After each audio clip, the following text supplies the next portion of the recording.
Assalamualaikum warahmatullahi wabarakatuh. Alhamdulillahirabbil alamin. Segala puji bagi Allah, Tuhan semesta alam.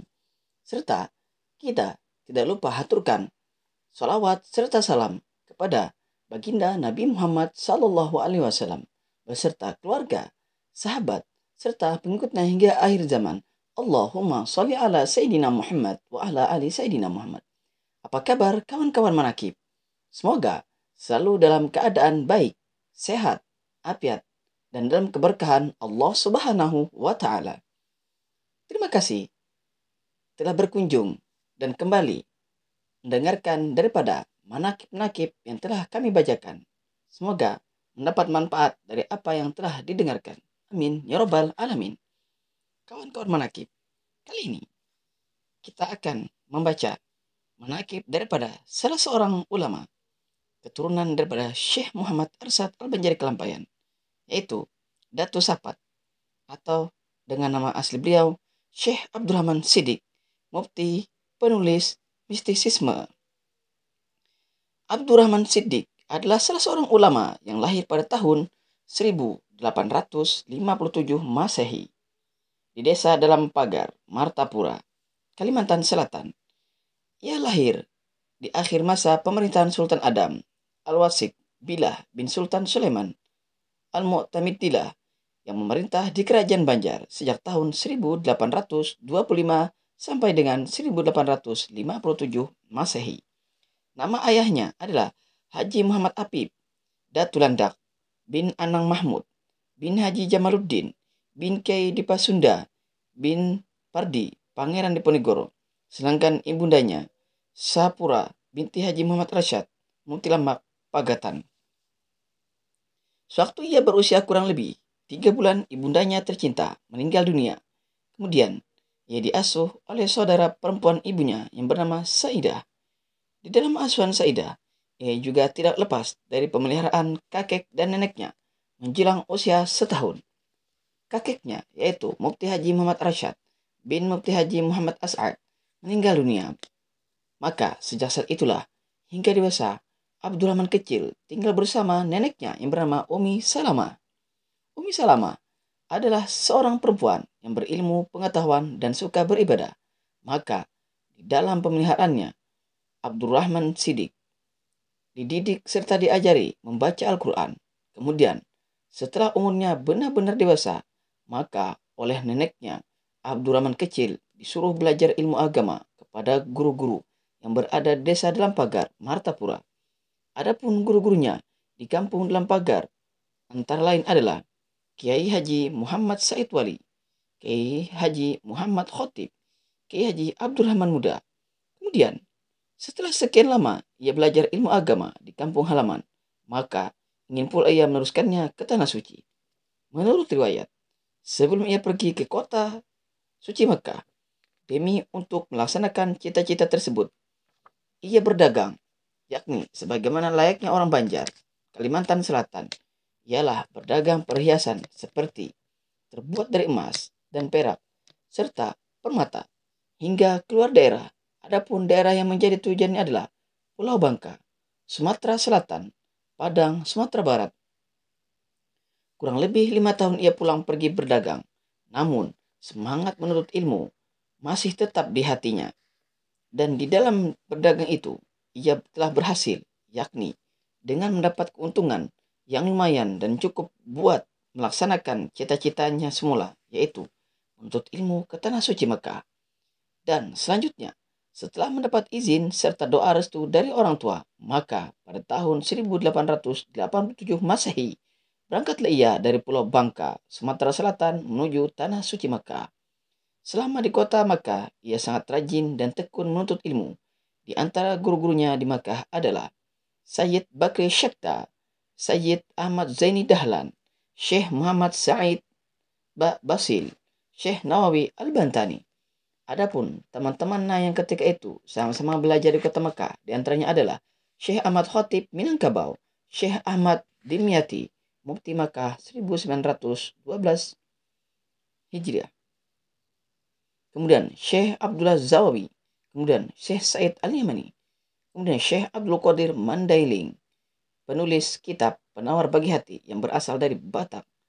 Kemudian Syekh Umar Sumbawa, Syekh Awang Kenali, Kelantan, Malaysia. Hadratus Syekh Hashim Asy'ari, Jombang. Syekh Jamil, Jaho, Sumatera Barat.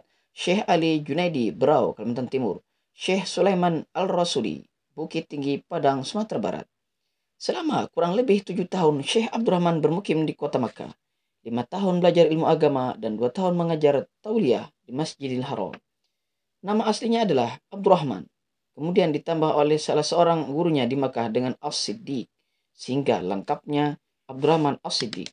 Kemudian, dalam masanya mengajar, timbullah hasrat untuk pulang ke tanah air, karena menurutnya lebih utama menyebarkan ilmu yang sudah didapat itu di tanah air sendiri. Dan akhirnya, setelah mendapat izin serta restu dari guru-gurunya di Makkah, maka pada tahun 1894 Masehi, pulanglah ia ke Indonesia bersama dengan salah seorang temannya yaitu Syekh Ahmad Khatib Minangkabau. Setelah sampai di Batavia, Jakarta tempo dulu, keduanya berpisah menuju daerah masing-masing.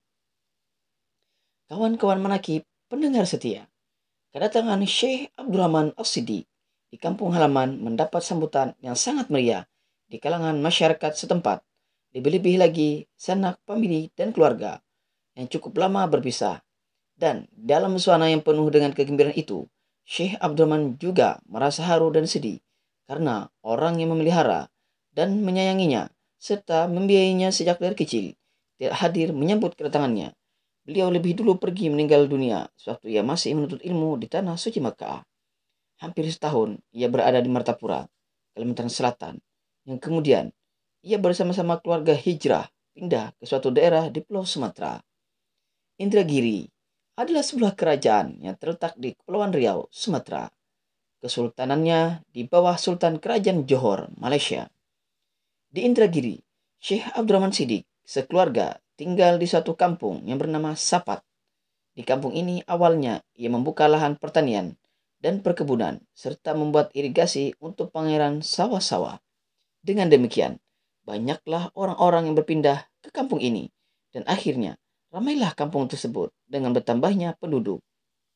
Sebagai seorang ulama, ia tidaklah mengabaikan kewajibannya untuk memberikan nasihat-nasihat agama kepada masyarakat yang kemudian ramai pula lah kegiatan keagamaan di kampung ini seperti adanya majelis taklim yang ia pimpin sendiri. Namanya sebagai salah seorang ulama akhirnya tersebar di segenap pelosok kerajaan negeri Indragiri. Hingga pada suatu hari, datanglah utusan dari istana kerajaan negeri Indragiri menemuinya, menyampaikan undangan agar Syekh Abdurrahman As-Siddiq bersedia datang ke istana Sultan di Rengat. Maka, oleh Syekh Abdurrahman, undangan surat itu ia terima dan ia bersedia untuk datang ke istana. Kedatangannya ini disambut dengan suasana yang penuh rasa persaudaraan antara Syekh Abdurrahman dengan Sultan. Nama Sultan tersebut adalah Sultan Mahmud Shah. Di dalam pertemuan itu, sang Sultan memohon agar ia bersedia menjadi mufti kerajaan Indragiri. Memang sebelumnya, ia pernah ditawarkan jabatan mufti. Pertama, sewaktu ia di Jakarta diminta oleh gurunya Habib Usman bin Yahya untuk menggantikannya sebagai mufti di Batavia, Jakarta. Yang kedua, sewaktu ia berkunjung ke Semenanjung Tanah Melayu oleh Sultan Johor, Malaysia, namun kedua tawaran itu ia tolak dengan halus. Adapun di Indragiri, Sultan Mahmud Shah berulang kali mengharap agar ia menerima tawarannya itu. Semula ia menolak. Namun, Sultan memohon dengan berdasarkan untuk kepentingan umat Islam. Maka, permohonan Sultan ini akhirnya ia kabulkan. Kawan-kawan manakib pendengar setia. Kemudian, di samping sebagai mufti, Syekh Abdurrahman tetap mengajar dan berdakwah.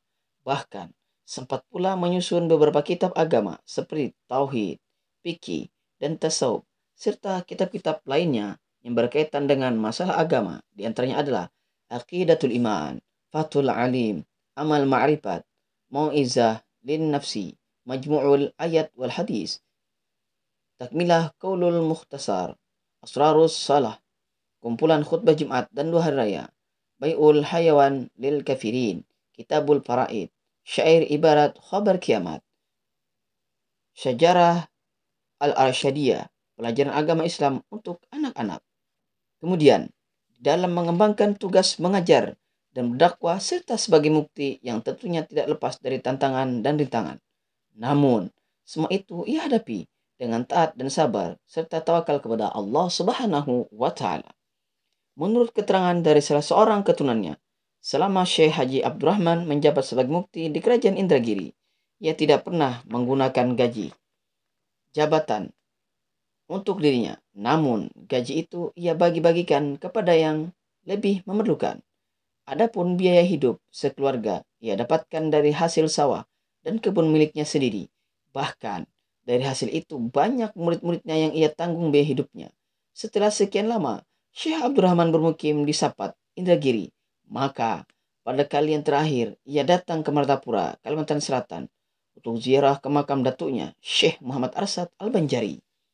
Tidak beberapa lama setelah kembali lagi ke Sapat, Indragiri, ia pun mendapat sakit. Maka pada hari Senin, tanggal 4 Sya'ban 1356 Hijriah, bertepatan dengan tanggal 10 Maret 1939 Masehi, rohnya yang mulia kembali ke rahmatullah dalam usia 82 tahun. Jenazahnya dimakamkan di Kampung Hidayat, Sapat, Indragiri. Kepergiannya ke hadirat Sang Khalik dengan membawa amal bakti yang tidak ternilai harganya. Karena masa hidupnya yang hanya menuntut ilmu dan beribadah serta mengajak orang-orang ke jalan Allah Subhanahu wa taala. Kawan-kawan menakib, demikian menakib daripada Syekh Abdurrahman Siddiq atau yang kita kenal dengan Datu Sapat yang dapat kami bacakan. Semoga kita dapat mengambil pelajaran ataupun manfaat daripada menakib yang kami bacakan. Semoga rahmat Allah selalu dicurahkan kepada kita semua, keluarga, sahabat, teman, tetangga, dan seluruh kaum muslimin dan muslimat. Amin ya rabbal alamin. Mohon maaf atas segala kekurangan. Wabillahi taufiq wal hidayah. Wassalamualaikum warahmatullahi wabarakatuh.